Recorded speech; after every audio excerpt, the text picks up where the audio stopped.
আলাইকুম রহমতুল্লাহি ওয়া বারাকাতুহু। জিলহজ মাসের প্রথম দশম রজনী নিয়ে আল্লাহ তাআলা কোরআনে মাজিদের মধ্যে কসম খেয়ে বলতেছেন, ওয়াল ফাজরি ওয়া লায়ালিন আশর। তিনি ফজরের নামাজের কসম খেয়েছেন এবং বলতেছেন 10টি রাত্রের কসম। এখানে কোরআনের মধ্যে কোথাও উল্লেখ নেই স্পষ্টভাবে যে কোন দশম রাত্রির কসম আল্লাহ তাআলা খেয়েছেন।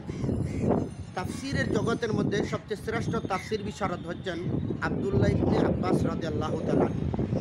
তিনি এই আয়াতের ব্যাখ্যা করতে গিয়ে তিনি বলেছেন যে জিলহজ মাসের প্রথম দশম রজনীকে ওয়ালায়ালিন আশর বলা হয়, অর্থাৎ প্রথম দশম রজনীর 10টা রজনীর কসম আল্লাহ তাআলা কোরআনে মাজিদের মধ্যে খেয়ে বলতেছেন। অর্থাৎ ইবনে আব্বাস রাদিয়াল্লাহু তাআলা বুঝাতে চাইছেন যে হাদিসে জিলহজ মাসের প্রথম দশকে পৃথিবীর শ্রেষ্ঠ দিন বলেছেন।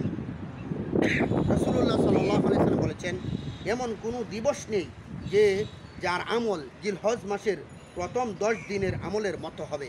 সুবহানাল্লাহ। জিলহজের প্রথম দশকে 2টা দিন রয়েছে বা 2টা রাত্র রয়েছে। এর মধ্যে গুরুত্বপূর্ণ 2টা রাত্র। এর মধ্যে প্রথম নাম্বার হচ্ছে যে ইয়াউমুল আরাফা, অর্থাৎ আরাফার দিন। আরাফার দিন যেদিন হাজিরা সবাই একত্রিত হয় আরাফার ময়দানে, ওই দিনটাকে আল্লাহ তাআলা পৃথিবীর মধ্যে সবচেয়ে শ্রেষ্ঠ এবং 365 দিনের মধ্যে সবচেয়ে শ্রেষ্ঠ করে ঘোষণা করেছেন। অতঃপর দ্বিতীয় যে আমলটা সেটা হচ্ছে যে কুরবানি। কুরবানির ক্ষেত্রে আল্লাহ রাসূল সাল্লাল্লাহু আলাইহি ওয়াসাল্লাম হাদিস শরীফের মধ্যে বলছেন যে 10ই জিলহজ সেদিন পশু কুরবানি করা হয়। সেদিন পশু কুরবানির চেয়ে আর কোনো উত্তম কাজ হতে পারে না। রাসূলুল্লাহ সাল্লাল্লাহু আলাইহি ওয়াসাল্লাম শুধু কি তাই বলেছেন যে এই প্রথম দশের মধ্যেই রয়েছে আরাফার দিনে এমন কিছু আমল, যে আমলগুলা যদি কোনো মানুষ কুরবানি করতে পারে না, খুব দুর্বল বা টাকা পয়সা না থাকার কারণে, তাই এই আমলটা যদি সে করতে পারে তাহলে তার কুরবানির সব সে পেয়ে যাবে। এই আমলটার কথা আমি বলবো যে অর্থাৎ যে ব্যক্তি জিলহজ মাসের চাঁদ দেখার আগে, চাঁদটার আগে হাতের নখ, পায়ের নখ, মাথার চুল, বগলের চুল ইত্যাদি যে সমস্ত শরীরের অঙ্গ প্রত্যঙ্গ, লোম ইত্যাদি কেটে শেষ করে নেবে।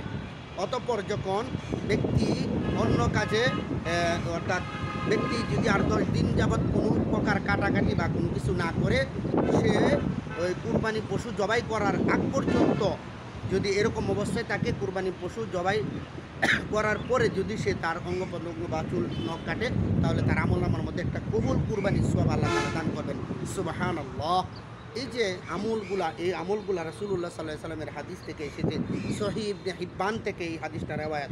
হাদিসে আছে যে আরাফার দিনে যে অধিক অন্য কোনো দিন আল্লাহ তাআলা তার বান্দাকে ক্ষমা করেন না, আরাফার দিনে যে পরিমাণে বান্দাকে ক্ষমা করেন, ওই দিন ফেরেশতাদেরকে আল্লাহ তাআলা আয়েশা জিজ্ঞাসা করে, ফেরেশতা গর্বের সাথে জিজ্ঞাসা করতে থাকে যে বান্দারা, ফেরেশতারা তোমরা জানো আমার বান্দারা আমার কাছে কী চায়? ফেরেশতারা উত্তরে বলবে, আল্লাহ তোমার কাছে ক্ষমা চায়। তখন বলবো, ফেরেশতারা তোমরা সাক্ষী থাকো আমার বান্দাদেরকে আমি ক্ষমা করে দিছি। সুবহানাল্লাহ। দেখেন আল্লাহ তাআলা আরও বলছেন যে এই আরাফার দিনে যে ব্যক্তি 2টা রোজা রাখবে 2 বছরের গুনাহের কাফারা হয়ে যাবে। সুবহানাল্লাহ। আল্লাহ পাক রব্বুল আলামিন অনেক ক্ষমাশীল, আল্লাহ তাআলা ক্ষমাকারী।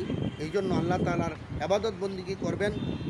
এই দিনটাকে গুরুত্বপূর্ণ আরও বলা হয়েছে যে এই দিনগুলোতে নামাজ, রোজা, সদকা, কুরবানি ইত্যাদি রয়েছে। এই জন্যই এই দিনটাকে খুবই গুরুত্বপূর্ণ বলে রাসূলুল্লাহ সাল্লাল্লাহু আলাইহি ওয়াসাল্লাম শিক্ষা দিয়েছেন। এই জন্য এই দিনটাকে আমরা খুবই আনন্দের সাথে ইবাদত বন্দেগী করবো ইনশাআল্লাহ। ভিডিওটা শেয়ার করে দিন যাতে সবাই ভিডিও থেকে কোনো একটা শিক্ষা, কোনো একটা মেসেজ যেন সে পেয়ে যায়। আসসালামু আলাইকুম।